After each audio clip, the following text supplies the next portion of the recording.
नमस्कार दोस्तों, स्वागत है आपका आपके चैनल पर। मैं हूं डॉक्टर अनमोल कुमार।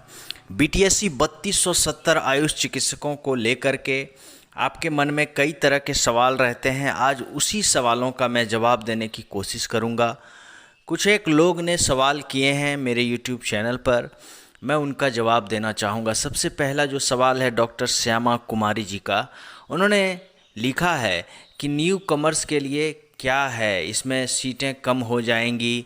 जो पटना हाई कोर्ट ने जो 23 साल की उम्र सीमा में छूट दी है, बिहार तकनीकी सेवा आयोग ने जो आयुष चिकित्सकों की नियुक्ति में अब 23 वर्षों की छूट देकर ये एक बहुत बड़ा जो पेंच था, बिहार सरकार एलपीए में गई थी, उसको लेकर के लोगों में अब कई तरह के सवाल हैं।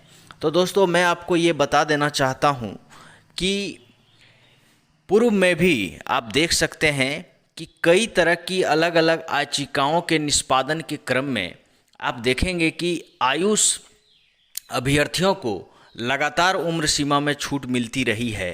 पहले भी आपने देखा कि पहले 12 वर्षों की छूट मिली, फिर 16 वर्षों की उम्र सीमा में छूट दी गई। इस तरह से कुल मिलाकर इन सभी आवेदकों से आवेदन ले लिया गया और जब आवेदनों की स्क्रूटनी की गई उसके बाद कुल आयुष चिकित्सक जो काउंसलिंग के लिए आए वो दोस्तों सिर्फ और सिर्फ 6 थे। आयुष स्क्रूटनी के बाद आयुष चिकित्सकों के 6 पदों पर नियुक्ति के लिए काउंसलिंग भी आयोजित की जा चुकी है। तो इन 12 और 16 वर्षों की छूट देने के बावजूद उम्र सीमा में 12 और 16 वर्ष की उम्र सीमा में छूट देने के बावजूद आप देख रहे हैं कि सिर्फ 6 पदों पर नियुक्ति के लिए काउंसलिंग में लोगों को बुलाया गया। तो कुल मिलाकर जब आप 23 वर्षों की उम्र सीमा में छूट के बारे में बात करेंगे तो मुझे नहीं लगता है कि इससे ज़्यादा संख्या होगा, या फिर मुझे लगता है 2-3 ही होंगे। ये अब बात दिगर है कि कितने लोग आवेदन करेंगे, इसकी जानकारी तो मुझे भी नहीं है। लेकिन जिस तरह से 6 पदों पर ही काउंसलिंग हुई 12 वर्ष और 16 वर्ष की उम्र सीमा में छूट देने के बावजूद, उससे आप स्वतः अंदाज़ा लगा सकते हैं। अगला सवाल है कि ये सैब जी ये बोल रहे हैं कि 2-4 साल नौकरी करके 60 साल के ऊपर वाले क्या करेंगे। देखिए, नौकरी नौकरी होती है और नौकरी सिर्फ पैसे के लिए ही नहीं की जाती है। नौकरी हमें गरिमा प्रदान करता है, नौकरी हमें प्रतिष्ठा प्रदान करता है, इसलिए भी लोग नौकरी करना चाहते हैं।